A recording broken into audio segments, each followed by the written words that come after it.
말씀의 제목은 세상으로부터 격리입니다. 야곱은 이제 죽었던 줄만 알았던 아들 요셉의 소식을 들었습니다. 20년이 넘는 그 오랜 기간 동안에 죽었던 아들에 대한 소식을 들었고 이제 그 아들을 만나기 위해서 애굽 땅으로 내려갑니다. 야곱의 마음이 얼마나 기쁘고 감격스럽겠습니까? 그런데 오늘 본문에서 보면 자세히 살펴보면 야곱과 요셉이 만나는 장면, 그래서 그들이 뭔가 기뻐하는 장면은 딱 2절밖에 나오지 않습니다. 그러니까 46장의 주제는 부자상봉이 아니라는 것입니다. 다른 것을 지금 말하고 싶은 것이죠.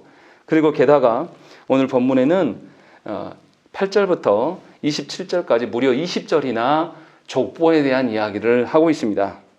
성경에서 족보가 나오면 우리가 무슨 뜻인지 알기가 어렵고 이것이 왜 있는지 잘 모를 때가 많습니다. 그런데도 오늘 본문의 한 중앙에 1절부터 7절까지는 어떤 야곱이 내려가는 과정을 설명하고 있고 8절부터 27절까지는 족보가, 그리고 28절부터 34절까지 내려간 이후에 요셉이 무엇인가를 행하는, 이렇게 설명을 하고 있습니다.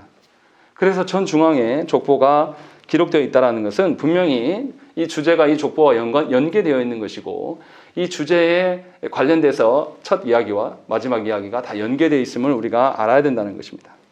그렇다면 창세기 저자는 46장에서 우리에게 무엇을 말씀하려고 하는 것일까요?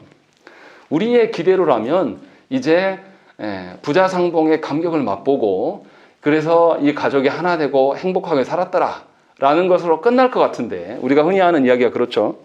그런데 성경은 전혀 다른 이야기를 하고 있고 게다가 창세기는 46장에서 끝나지 않고 50장까지 이어지고 있다는 것입니다. 그렇다면 우리는 무엇을 봐야 될까요? 오늘 본문을 통해서 그것을 확인해 보시면 좋겠습니다. 자, 먼저 1절부터 8절 보면 애굽으로 내려가는 과정을 이제 설명을 하고 있습니다. 야곱이 모든 소유를 이끌고 자기가 살고 있던 헤브론을 떠나서 이제 애굽을 향해 갑니다. 가는 도중에 어떤 땅을 만나냐면 브엘세바에 이르렀습니다. 그런데 1절에 보시면 브엘세바에 이르러 그의 아버지 이삭의 하나님께 희생제사를 드렸다라는 것입니다. 그냥 희생제를 지는 게 아니라 분명하게 야곱이 희생제사를 지냈다라고 하지 않고 야곱이 하나님께 드리긴 했는데 그의 아비 이삭의 하나님께 예배하였다라고 이렇게 기록하고 있다는 것입니다. 다시 말하면 이 브엘세바 땅의 의미를 우리가 한번 생각을 해봐야 돼요. 브엘세바는 야곱의 아버지 이삭이 살았던 그런 동네입니다. 과거 또 야곱이 형 에서를 속이고 도망하였던 그 출발지가 바로 이 브엘세바라는 것이죠. 분명히 야곱은 가나안 땅을 떠날 때의 출발지가 브엘세바였고 지금 또 그때는 하란으로 떠났을 때고 이제 애굽으로 내려가는 과정 중에서 분명하게 이 출발지가 브엘세바임을 알려주고 있습니다. 성경의 저자는 의도적으로 이걸 기록한 거죠. 그러면 분명히 하나님께서 약속의 땅에 살려고 말씀하셨는데 약속의 땅을 벗어날 때에 하나님께서 야곱에게 베델에서 만나주심으로 말미암아 이것이 하나님의 인도하심 속에 있음을 알려주었었죠. 또 그래서 브엘세바에서 출발하는데 여기서 이 야곱이 하나님의 인도하심을 보고 있다는 것입니다. 그래서 야곱은 과거에 분명히 자신이 약속의 땅을 떠난 경험이 있는데 다시금 이 일을 진행하고 있음을 보여줍니다. 과거 야곱은 브엘세바를 떠나서 하란으로 가는 도중에 베델에서 하나님께서 만나 주셨어요. 그때 하나님 뭐라고 하셨냐면 두려워하지 말고 내가 너를 다시 이 땅에 돌아올 때까지 너와 함께 하시고 너를 지키겠노라. 그랬을 때 내가 너의 하나님이 되심을 알게 될 것이다 라고 약속하셨습니다. 아마 야곱은 이것을 분명히 기억해냈을 것입니다. 그리고 야곱은 이제 한 번 더 약속의 땅을 떠나서 애굽으로 내려가게 될 상황이 닥친 것이죠. 그래서 그곳에서 브엘세바에서 그는 하나님께 희생 제사를 올려드리는 것입니다. 하나님의 뜻이 무엇입니까? 라는 것을 묻고 있는 것이죠. 우리처럼 육신의 어떠함으로 모든 것이 거기에 매여 있는 사람들이면 분명히 그거 묻지 않고 살아있는 아들 만남의 기쁨으로 그냥 막 달려갔을 거예요. 그러나 성경에서는 분명하게 야곱이 그렇지 않고 있다라고 이야기를 하고 있고 특이하게 2절에서는 뭐라고 되어 있냐면 야곱이라고 하지 않고 이스라엘에게 나타나셨다라고 하고 있는 것입니다. 분명히 뭔가 뉘앙스가 다르다라는 거죠. 개인 가족사를 말하고 있는 것이 아니기 때문에 이스라엘이라고 의도적으로 밝히고 있는 것입니다. 우리가 그냥 넘어가기 전에 그러면 아비 이삭이 브엘세바에서 무슨 일이 있었는 걸 한번 생각을 해봐야 돼요. 이삭이 아비멜렉 왕과 다툼이 있었습니다. 그리고 이제 거기서 벗어나서 자기 아내를 누이라고 속이고 그 아비멜렉의 종들과 우물 문제로 계속 다툼이 있었어요. 그래서 계속 이주에 내려갑니다. 그러다가 마지막에 이 브엘세바에 이르러서 하나님을 그곳에서 만난 장소예요. 거기서 창세기 26장 24절에 하나님께서 그에게 뭐라고 하시냐면 그 밤에 여호와께서 그에게 나타나 이르시되 나는 내 아버지 아브라함의 하나님이니 두려워하지 말라. 내 종 아브라함을 위하여 내가 너와 함께 있어 네게 복을 주어 네 자손이 번성하게 하리라 하신지라 라는 것입니다. 두 가지를 말씀하셨어요. 이삭에게 그 지역 사람들로 인하여서 두려워하지 말라라는 것 한 가지를 이야기하고 두 번째는 네 자손을 크게 번성케 하실 것이다 라는 것에 대한 이야기. 그런데 이 언약이 어디로부터 근거하는 거냐? 아브라함에게 하신 일이다 라는 것을 분명하게 밝혀주고 있는 것입니다. 놀라운 것은 뭐냐면요. 3절 말씀 우리 함께 읽겠습니다. 3절 읽겠습니다. 시작.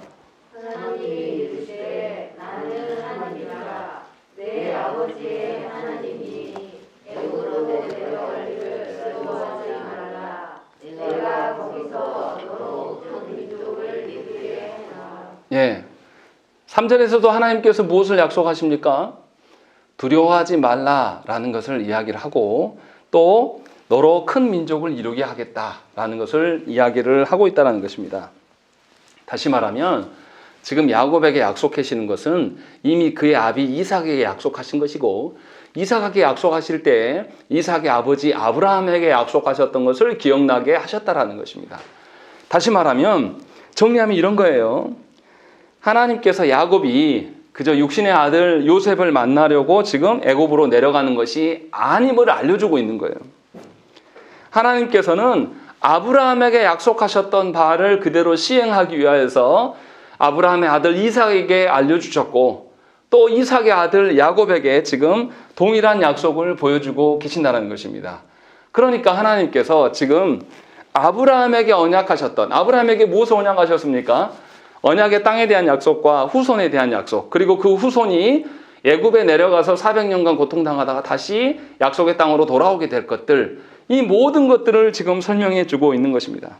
그러니까 야곱은 혈육을 보기 위하여서 지금 애굽에 내려가면은 안 됩니다. 혈육을 안 본다는 뜻이 아니라 그것이 궁극적인 목적이 아니라는 거예요. 분명하게 하나님의 언약의 성취의 과정 중에 있는 것임을 그가 알아야 돼요. 그렇지 않고 혈육이 어떠함으로 가르면 하나님의 뜻과 인도하심을 도저히 헤아릴 수가 없는 것이에요. 분명히 야곱은 과거에 본인이 형을 속이고 삼촌 라반의 집으로 떠나갈 때 가나안 땅을 떠나본 적이 있는 사람입니다. 그때도 하나님께서 베델에서 만나주시고 하나님의 언약을 보여주셨고 이제 또 떠나야 될 상황이 되니까 과거의 일을 야곱이 떠올리면서 하나님께 묻고 계시는데 그 묻는 뉘앙스가 개인적인 어떠함으로 묻는 것이 아니라 하나님의 구속사의 큰 그림 안에서 자기의 존재됨으로 지금 묻고 있다는 것입니다. 그리고 하나님께서 4절에서 뭐라고 하냐면 과거 베델에서 만나서 약속하셨던 것과 비슷한 말씀을 하셔요. 내가 너와 함께 애굽으로 내려가겠고 반드시 너를 인도하여 다시 올리올 것이다 라는 것이죠. 베델에서 하나님께서 야곱에게 약속하셨던 것을 다시 그대로 보여주고 있는 것입니다. 그래서 야곱의 인생은 하나님의 주도하에 이끌어져 가고 있고 네 인생은 네 개인사가 아니라 하나님의 민족, 하나님의 구원의 백성들, 이스라엘의 전체의 언약사이다, 구속사이다 라는 것을 지금 계속 하나님이 우리에게 알려주고 있는 것입니다. 여러분들의 인생도 마찬가지예요. 여러분들의 개인사로, 여러분들의 개인 자격으로 지금 살아가는 것이 아니에요. 하나님의 구원의 역사의 큰 그림 안에서 아브라함에게 주셨던 그 언약의 일들을 우리에게도 적용하시면서 그 연장선에서 지금 살아갈 것들을 말씀하고 있는 것입니다. 그런데도 우리는 우리의 개인사를 나의 일로 축소시키기를 원하고 하나님께서 관여하시는 것을 기뻐하지 않으면서 내가 모든 주도권과 결정권을 갖고 있다라고 생각을 합니다. 그래서 인생이 고달픈 것입니다. 하나님의 손에 있다라면, 하나님의 언약사에서 이루어진다라면 하나님의 택한 백성은 하나님 결코 죽이시지 않으셔요. 지금은 핍박과 고통과 괴로움 나날들을 하루하루를 살지 모를지라도 하나님은 반드시 우리에게 약속의 땅으로 돌이키게 하실 것들에 대한 약속을 하고 계신다는 것입니다. 그래서 저와 여러분들이 우리의 주어진 인생을 여러분들의 개인사로 봐서는 안 된다는 것입니다. 이 말의 뜻이 무엇입니까? 여러분들의 인생을 여러분들이 주인인 것처럼 여러분들이 모든 것을 헤쳐나가고 내가 예수는 믿긴 믿지만 하나님과 상관없이 나에게 모든 것이 달려있다라고, 내 결정에 따라서 내 인생이 바뀔 것이다라고 생각하는 것은 하나님의 인도하심에 대해서 저항하는 것이며 하나님의 인도하심과 아무런 상관없는 자의 삶을 사는 것일 뿐입니다. 그래서 홀로 살아가니까 고되고 힘들어요. 하나님을 의존할 수가 없는 것이고 하나님의 언약의 성취의 기쁨에 도취돼서 살아가는 것이 아니라 내가 이루고자 하는 욕망에 취해서 살아가는 것입니다. 그래서 세속화되어 가는 것이죠. 예수를 믿긴 믿지만 전혀 변화되지 아니하고 세상의 논리로 나를 계속 바꿔가는 것입니다. 그것은 미안하지만 성령 하나님의 역사로 변화되는 인생이 아니에요. 매번 똑같은 것을 반복하고 있는 것뿐입니다. 매번 하나님께서 주신 인생을 매번 하나님께 속이며 그 나날들을 계속 채워가는 거예요. 그러니까 예배를 하고 신앙생활을, 종교 행위를 해도 전혀 기쁨을 누릴 수가 없는 것입니다. 그냥 개인의 개인사를 사는 것뿐이에요. 하나님과는 아무런 무관한 그런 인생을 살 수밖에 없는 것입니다. 분명히 하나님께서는 야곱에게 하나님의 언약사에서 네가 서 있고 그 언약을 이루기 위해서 지금 이 땅에 내려가고 있다라는 것을 우리에게 선명히 알려주고 계신다라는 것입니다. 그러면 이제 7절까지는 알겠어요. 무슨 말인지. 그러면 8절부터 27절에 나온 족보는 무슨 의미입니까? 분명히 앞에 7절까지 내용과 연결해야 될 필요가 있을 텐데 창세기 저자는 20절이나 된 긴 분량을 족보를 언급을 하고 있습니다. 이 족보의 특징은 뭐냐면 여성들을 중심으로 설명을 하고 있어요. 야곱의 아내들 레아와 라헬을 중심으로 레아의 여종인 그 실바와 또 라헬의 여종인 빌하까지 다 네 여인들을 중심으로 족보를 설명하고 있습니다. 먼저 8절부터 15절까지 레아의 후손을 기록하는데 모두 33명입니다. 그리고 레아의 여종 실바 후손들을 16절부터 18절까지 기록하는데 16명입니다. 그리고 라헬의 후손을 19절부터 22절까지 14명을 기록하고 있고 마지막으로 빌하의 자녀들을 23절부터 25절까지 모두 7명 기록하고 있습니다. 이상한 점은 무엇이냐면요. 26절과 27절 말씀입니다. 우리 한번 읽겠습니다. 26, 27절 읽겠습니다. 시작.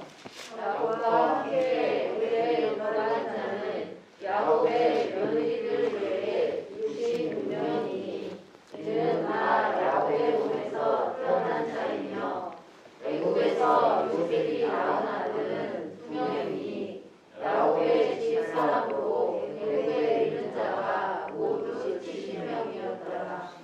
예, 분명히 같은 족보를 이야기하는데 26절에서는 66명이라고 그러고 27절에서는 70명이다 라고 이야기를 하고 있는 것입니다. 이렇게 이제 기록되면 현대인들은 숫자에 얼마나 민감합니까? 성경이 오류다 라고 이야기를 하는 거죠. 이거 왜 이런 거냐 라는 것이 이제 되는 것이죠. 저자는 66명이 내려갔다라고 분명히 밝히고 있어요. 그런데 여기에 빠진 사람이 누구냐면 유다의 두 아들, 죽은 아들이 빠져 있습니다. 왜냐하면 죽었기 때문에. 그리고 요셉이 이미 애굽에서 낳은 두 아들 므낫세와 에브라임이 빠져 있기 때문에 66명인 거예요. 그런데 이걸 합치면 도합 70명이 되는 것입니다. 문제는 뭐냐면 왜 창세기 저자는 의도적으로 70이라는 숫자를 맞추는가? 이것이 굉장히 중요합니다. 66명이면 됐지. 숫자가 뭐가 중요하길래 이렇게 하는 것일까? 성경에서 무엇인가를 상징적으로 드러낼 때 숫자를 많이 표현합니다. 그래서 우리가 새벽기도 때 요한계시록을 지금 읽기 시작했는데요. 요한계시록에 나타난 숫자들도 상징적으로 봐야 되는 것이지 그 숫자 자체가 아니에요. 신천지에서 14만 4천 명을 뭐 어쩌고저쩌고 했는데 지금 신천지 14만 4천 명 넘었습니다. 너무 옛날이에요. 근데 이것을 해석을 못합니다. 이만희 씨가 참 배운 게 없는 사람이라는 게 그거를 고지곧대로 14만 4천 명 안 넘을 줄 알았나 보죠. 그걸 상징적으로 보지 않고 고지곧대로 받아들이니까 해석이 안 돼요. 지금 그런 식으로 성경을 봐서는 안 됩니다. 오늘 본문에서도 숫자를 의도적으로 창세기 기자가 계속 기록하고 있어요. 지금 이 숫자의 의미를 한번 생각을 해봐야 됩니다. 의도적으로 70이라고 마치고 있는데요. 자, 생각해보면 이런 겁니다. 라헬의 자손이 실바의 자손까지 합치면 49명입니다. 그러면 77, 49예요. 그리고 라헬의 자손, 비라의 여종 비라의 자손까지 합치면 21명이에요. 3 곱하기 7인 것이죠. 다시 말하면 이 전체를 합치면 7 곱하기 10의 형태가 되는 것입니다. 7은 성경에서 완전수, 충만한 수 전체를 가리킵니다. 그리고 10도 무슨 의미냐면 가득하다, 모두를 포함하는 것을 10으로 표현합니다. 다시 말하면 70명이라는 숫자는 무엇인가 전체를 의미하는 것입니다. 야곱의 가족들이 이스라엘 백성이에요. 그래서 2절에서도 야곱이라고 했다가 이스라엘로 표기하고 있어요. 야곱이라고 하지 않고 개인이 아니라 하나님의 백성 전체를 지칭하기 위해서 이렇게 말하는 것이죠. 다시 말하면 이 70명도 하나님의 백성 전체를 상징적으로 말하고 있는 것이에요. 그러면 이게 하나님의 백성으로 내려가는 것, 이거 알겠어요? 그러면 이게 도대체 무슨 의미인가라는 것이 이제 우리가 생각을 해봐야 돼요. 창세기 10장 32절 말씀에 뭐라고 되어 있냐면 이들은 그 백성들의 족보에 따르면 노아 자손의 족속들이요 홍수 후에 이들에게서 그 땅의 백성들이 나뉘었다라고 되어 있습니다. 창세기 10장에서 말하는 것이 무엇이냐면 바벨탑 사건을 앞두고 지금 설명하고 있는 겁니다. 모두 다 하나님의 백성으로부터 기인하여서 열방이 존재한다. 이렇게 지금 설명을 하고 있어요. 그리고 신명기 32장 8절 말씀 보시면 지극히 높으신 자가 민족들에게 기업을 주실 때에 인종을 나누실 때에 이스라엘 자손의 수요대로 백성들의 경계를 정하셨다라고 되어 있습니다. 이 말이 뭡니까? 열방의 모든 민족을 바벨탑 사건에서 하나님께서 분열시킬 때에 분열됨의 기준이 이스라엘의 수요에 맞게끔 분열하고 있다. 요 말이에요. 이 말이 무엇입니까?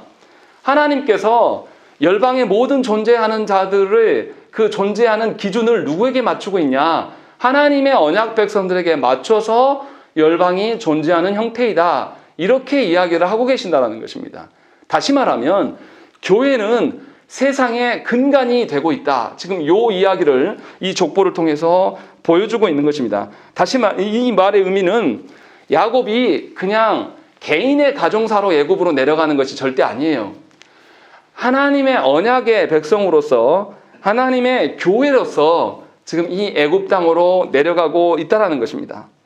그래서 70이라는 숫자를 의도적으로 맞춘 것이며 이들이 내려갈 때는 애굽과 동일화되게 하기 위하여서 내려가는 것이 절대 아니에요. 이들은 교회로 내려가고 있는 거예요. 교회로 내려가는데 어디로 가냐면 세상 속으로 가는 거예요. 약속의 땅이 하나님의 언약의 땅이라면 애굽 땅은 이방 땅, 세상을 말하고 있어요. 그 세상 속으로 지금 하나님께서 교회를 보내고 계신단 말이에요. 파송한다는 뜻이 아니에요. 제가 오해하시면 안 됩니다.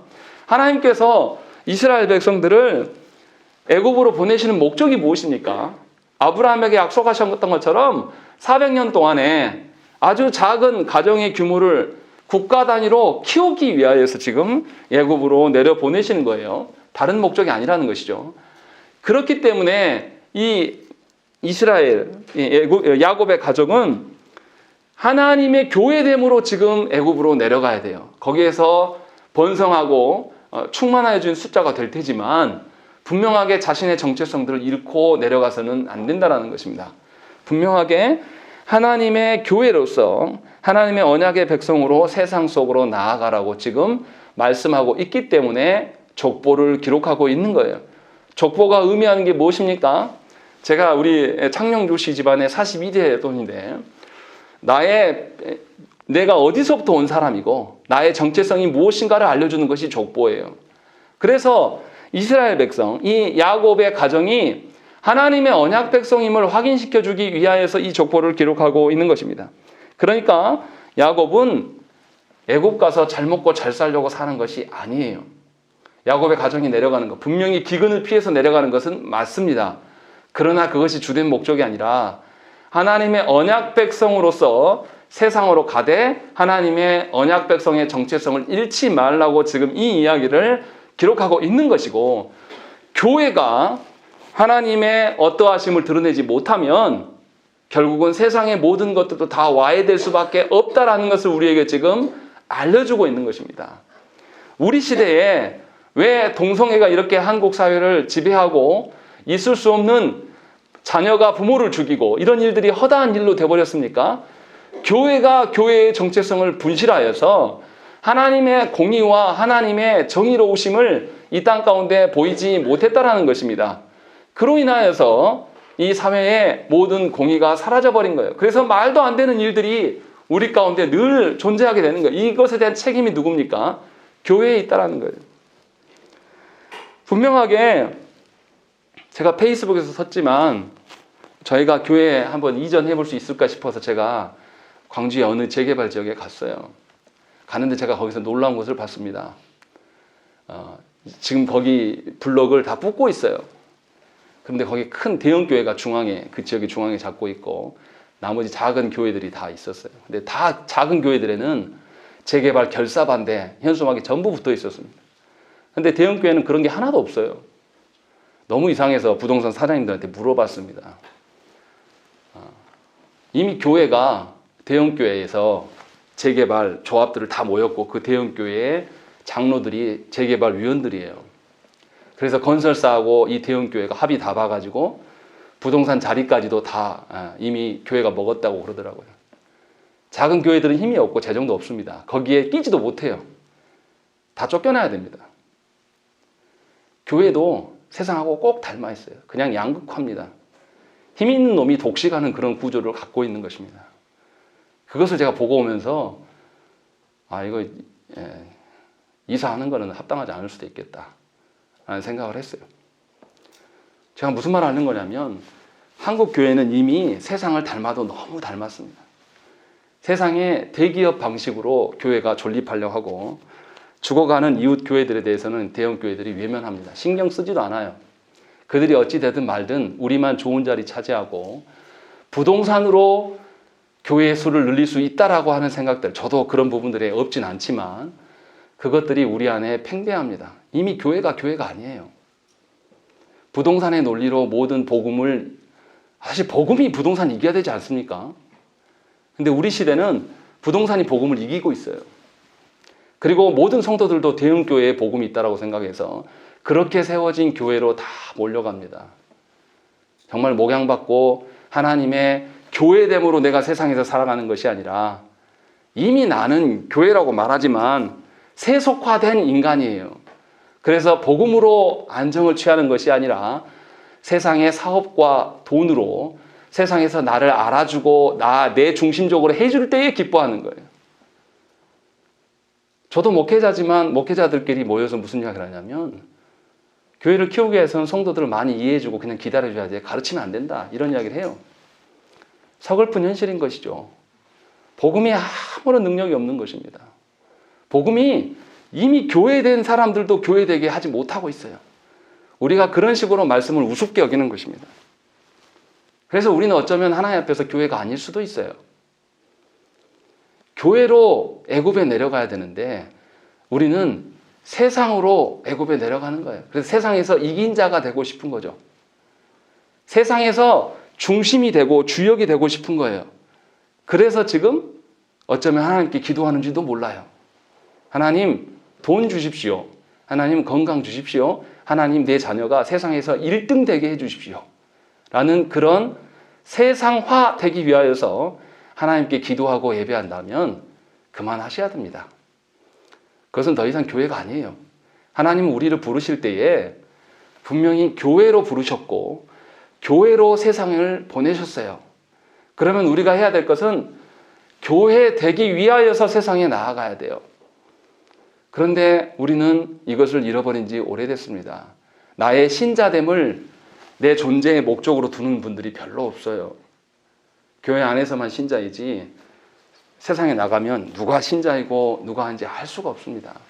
이것이 우리의 실체입니다. 그러나 분명하게 하나님께서는 야곱의 가정에게 언약 백성으로서 애굽에 내려갈 것들을 지금 언급하고 있습니다. 그래서 28절부터 34절의 말씀 보면 이해가 안 가는 게 나타나요. 첫 번째는 뭐냐면 20년이 넘도록 서로의 안부를 몰랐던 이 부자 간의 상봉이 있는데도 그 기록이 너무나 짧아요. 육적인 부자 간의 상봉의 기쁨과 만족을 하나님의 기쁨이라고 말하지 않는다라는 것입니다. 분명하게 딱 나오는 것은 그거예요. 29절과 30절에 이스라엘이 요셉에게 이르되 네가 지금까지 살아있고 내가 네 얼굴을 보았으니 지금 죽어도 족하다. 요 말 한마디가 끝나요. 그리고 요셉은 다른 이야기들만 계속합니다. 그리고 두 번째로 요셉이 자기의 가족들이 이 애굽 땅으로 내려왔는데 어느 지역으로 보내냐면 고센 땅으로 보내버려요.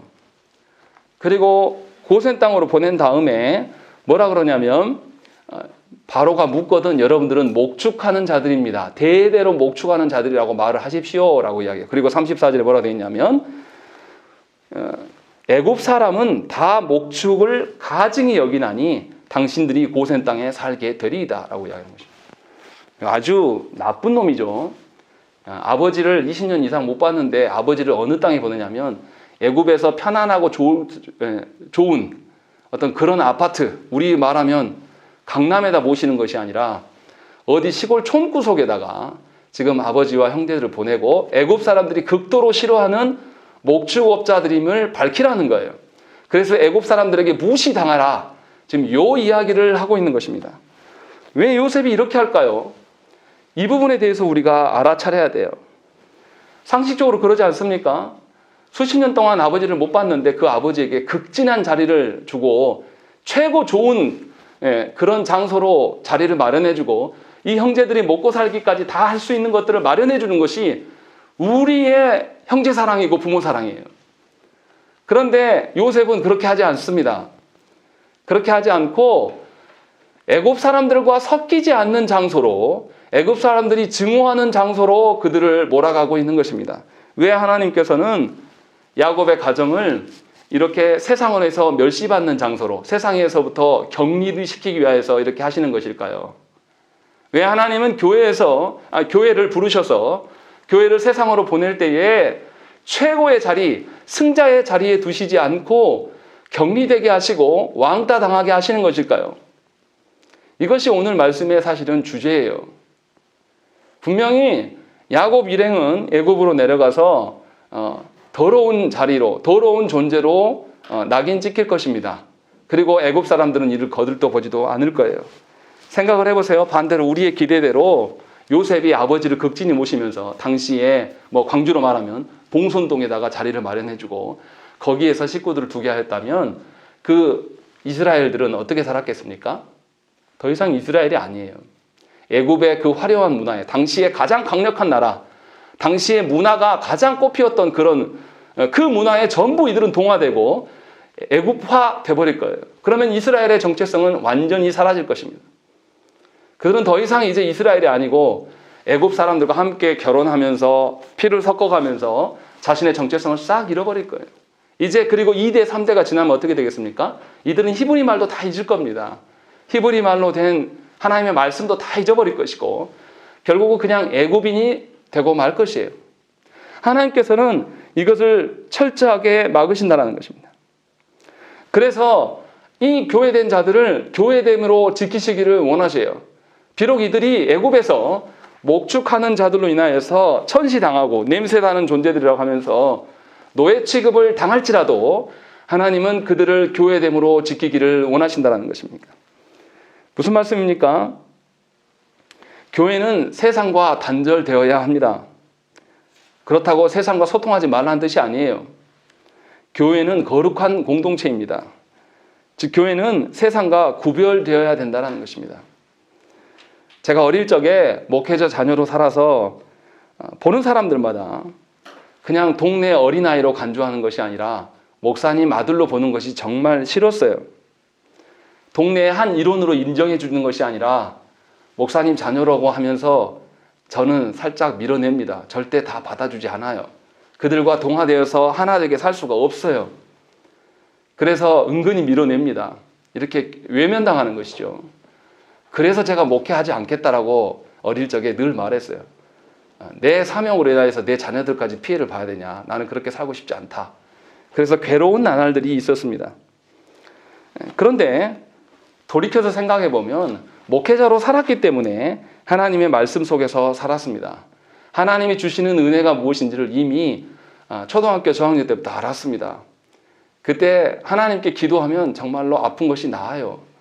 또 아무것도 없는 살림 속에서도 아무것도 없다라고 느낀 적이 없었습니다. 학교에 가서도 부끄럽지 않았고 심지어 반 대표로 소풍 가서 장기자랑을 나갔을 때도 찬송가를 불렀어요. 선배들이나 애들은 다 비웃었습니다. 그런데 제가 그게 비웃은 줄 몰랐어요. 마땅히 하나님께 찬양하는 것이 기쁨인지 알고 살았습니다. 돌이켜서 생각해 보면 하나님의 은혜가 우리를 존재케 하고 하나님께서 아무것도 없는 그 상황 속에서도 이끄심을 경험케 하셨다는 것입니다. 그때는 매우 당당했어요. 하나님의 은혜를 누리고 살았기 때문에 그렇다는 것이죠. 그런데 교회가 하나님의 자녀가 되기 위해서 세상과 외면당하는 것이 격리만 당하는 것이 아닙니다. 교회된 자들은 세상으로 나아가면 세상 사람들은 교회 다닌 사람들을 우습게 여깁니다. 그리고 우리를 이용해 먹고 우리를 밀쳐냅니다. 신자임에도 세상에서 분리되어짐이 없다라면 우리의 정체성은 교회의 정체성이 아니라 세상의 정체성으로 살아갈 수밖에 없을 것입니다. 이 분리되어지고 밀어냄을 격리당하는 것이 싫어서 자신의 정체성을 포기하여서 세상 사람들과 동일한 방식으로 살아가는 분들이 참으로 많습니다. 자신의 괴로움이 있으면 하나님께 나아가는 것이 아니라 세상의 방식으로 술과 담배로 모든 것을 풀어내고 세상 사람들과 같이 똑같이 좌절하고 절망하면서 사는 분들이 교회 안에도 참으로 많아요. 그러나 하나님께서는 우리를 세상과 구별된 존재로 부르셨습니다. 구별되었다는 것은 의도적으로 하나님께서 분리시켰다는 것이에요. 세상의 방식으로 살아가지 못하도록 세상의 삶의 방식들을 모두 다 막으셨어요. 격리시킨 거예요. 그래서 어느 곳에서도 내 문제가 해결되지 않고 내 가정이 해결되지 않을 상황 가운데 우리를 격리시키면서 온전히 하나님의 손에만 생명이 있음을 우리에게 알려주신 것이 교회라는 것입니다. 그래서 교회는 세상을 닮아갈 수가 없어요. 여러분들이 아무리 세상에서 내가 예수 믿으면서 우리 교회 자꾸 초라하니까 내가 많이 벌어서 이 교회에 헌신하고 교회를 살리겠다라고 여러분들이 포부를 꿈꿔도 여러분들의 교회됨을 이루면서 그 일을 하는 것은 하나님의 복이 아니라 저주예요. 하나님의 자녀가 아니기 때문에 그것을 하나님 허용하신다는 것입니다. 그런 것은 하나님이 원하시는, 하나님이 주시는 꿈도 아닙니다. 분명히 교회는 세상을 닮을 수가 없어요. 세상 사람들을 더 많이 끌어들이고 보험사 직원처럼 복음을 전하는 것이 아니라는 것이죠. 세상의 방식으로 살아갈 수 없게끔 하나님께서 만드셔서 교회됨의 정체성을 확보하기를 원하신다는 것입니다. 그런데 너무나 안타깝게도 한국 교회는 교회의 부흥기 시절에 70년대, 80년대 시절에 그 정체성을 다 잃어버렸습니다. 세상의 방식하고 똑같이 교회를 유지해 왔어요. 그래서 전도인지 홍보인지 알 수 없는 것을 전도라고 말해오고 또 예배를 중요시하고 하나님께 주신 방편으로 예배하는 것이 아니라 하나님이 모르는 자들이 예배에 쉽게 나와야 한다 해서 열린 예배를 만들어 놓고 예배의 기준도 없고 절차도 없고 그냥 사람에게 감동만 있으면 되는 그런 예배로 이끌어 왔다는 것입니다. 우리는 그 속에서 교회를 배워왔어요. 그래서 우리 교회에도 필요가 없는 거 이런 게 뭐가 필요합니까? 공연장이나 필요한 거죠. 음향시설에 교회가 수십억을 쏟아붓는 이유가 무엇입니까? 말씀 들으려고 그거 하는 게 아니라 공연하려고 그 일들을 하고 있는 거예요. 공연장을 짓는 것인지 예배당을 짓는 것인지 분명히 차이가 나야 되고 교회는 거대해지기를 소망하면 안 돼요. 그런데 놀랍게도 한국 교회에 세계에서 내노라 하는 메가처치가 있어요. 한 교회 성대가 60만인가 70만인가 되는 그게 교회고 그게 목양이 되겠습니까? 그런데도 우리는 교회하면 그 교회를 떠오릅니다. 그리고 그 교회를 보면서 모든 찬사를 다 보내요. 심지어 목회자들도 그런 교회를 되기를 꿈꾸면서 그런 교회 목사가 탁월하다라고 이야기를 합니다. 이미 하나님이 주신 교회됨을 잃어버린 지 오래되었고 우리는 그 속에서 교회를 보고자 한 사람이에요. 우리가 교회에 대해서 무엇을 알겠습니까? 우리가 교회됨에 의해서 우리가 무엇을 노력하고 살겠습니까? 우리는 하나님의 지키심을 전혀 모릅니다. 그저 여전히 세상 방식으로 세상에서 내가 외면당하고 세상에서 내가 격리당하는 것에 대해서 분노하고 좌절하고 절망해요. 여러분들 예수 믿는 것 때문에 억울하십니까? 여러분들 예수 믿는 것 때문에 답답하고 힘들고 괴로우십니까? 힘들고 괴로우시기만 한다면 여러분들의 구원받음에 대해서 다시금 하나님께 물어보셔야 돼요. 힘들지 않다라는 말이 아니에요. 격리당하고 외면당하면 왜 안 힘들겠어요? 왜 상처가 없겠습니까? 있죠. 그러나 하나님의 일하심이 그 정도의 상처를 치유하지 못하십니까? 하나님이 주시는 복이 그런 아주 하찮은 상처나 하찮은 격리도 초월하시지 못하는 하나님의 일하심입니까? 그렇지 않으세요. 우리는 하나님의 돌보심의 그 크기와 깊이와 그 크고 높으심에 대해서는 무관심해요. 그리고 도리어 세상 속에서 우리가 승자되기를 원하고 세상의 것들은 얼마나 존귀히 여기는지 몰라요. 그러나 하나님께서는 그러한 우리들을 계속해서 세상에서 낮추십니다. 세상에서 외면당하게 하시고 세상에서 아무리 우리가 때를 쓰고 애를 쓰고 해도 계속 절망하게끔 만드신다는 것입니다. 왜 그렇습니까? 하나님은 우리를 교회 되게 하시기 위해서 부르셨습니다. 그리고 하나님의 부르신 의도를 잘 알아차는 사람들을 다시 세상으로 보내셔요. 세상에서 뭐 하라고요? 교회 되게 하시려고 보내신 거예요. 세상은 교회가 없으면 하나님의 어떠함을 전혀 알 수가 없습니다. 왜 세상 사람들이 교회를 하기 위해서 손가락질하고 예수 믿는 우리들을 핍박합니까? 하나님은 모르기 때문에 그래요. 도리어 우리가 외면당하면서 격리당하면서 그들을 불쌍히 여기고 그들에게 없는 하나님의 사랑에 대해서 울어야 돼요. 그런데 우리가 우리 안에 사람이 적음을 놓고 고민하고 도리어 우리가 세상 사람들로부터 주인되지 못함으로 말미암아서 괴로워하는 것은 하나님이 원하시는 것이 아닙니다. 우리는 교회의 침체기와 쇠퇴기를 살아가고 있습니다. 역으로 다시 뒤집어서 이야기하면 우리는 교회됨의 정체성을 확보하시는 하나님의 일하심 속에 살아가고 있는 자들이에요. 진짜 되기만 하나님께서 남겨두시겠다라는 거죠. 그 속에서 여러분들이 교회 안에 있는 겁니다. 더군다나 크고 화려하고 많은 혜택을 받는 교회가 아니라 아무런 혜택도 없고 아주 초라하고 연약한 교회 가운데 하나님 두신 이유는 무엇입니까? 여러분들의 교회됨의 정체성을 하나님은 다시금 회복하시기를 원하시는 겁니다. 왜 세상에서 여러분들에게 승자되게 못하게 하십니까? 세상에서 승자되면 여러분들은 돌아오지 않아요. 하나님은 우리에게 복음을 왜 주셨습니까? 복음으로 세상을 이기라고 하나님께서 복음을 주셨어요. 우리가 세상에서 이기는 자가 되게 하신 것이 아니라 세상을 복음으로 이겨내게 하도록 우리를 불러 모으셨다는 것입니다. 바라옵기는 저와 여러분들은 세상으로부터 격리당할 수밖에 없어요. 분리되는 것이 정상입니다. 그리고 우리가 철저하게 분리되었고 우리 스스로 격리되어지기를 소망하며 하나님의 도우심을 구하며 살아갈 때에 하나님께서는 우리에게 사명을 위임해 주시고 다시 세상 속으로 우리를 보내실 것입니다. 그 보내심의 자리에서 하나님의 이름을 드러내기를 간구하십시오. 여러분들의 가정과 여러분들의 일터와 여러분들의 이 사회, 우리 사회에서 말도 안 되는 일들이 계속 반복되고 있는데 우리는 놀라지 않아요. 이게 다 교회 책임인데, 이게 다 교회의 정이 없음으로 인하여서 일어난 일들인데 정치권이 썩어가고 사회면을 바라보면 말도 안 되는 일들이 막 죽어가는 일들이 나타나고 심지어 가장 젊은 20대 그 꽃도 피지도 못하는 그런 청년들이 컨베이어 벨트에 머리가 다 이그러지고 그렇게 죽어가도 어느 누구나 놀라지 않는 사회가 돼버린 거예요. 지금 한두 명 죽은 게 아니지 않습니까? 그 세상 속에 저와 여러분들을 하나님 파송하시기를 원하시는 거예요. 우리의 정체성을 위하여서 하나님께서 일하심을 바라보고 그 앞에서 우리가 회개하시고 격리되어짐으로 인하여서 외면당함으로 인해서 괴로워하는 것이 아니라 도리어 기뻐하는 그런 만족을 누리는 여러분 되시기를 간절히 축원합니다. 우리 함께 기도하겠습니다.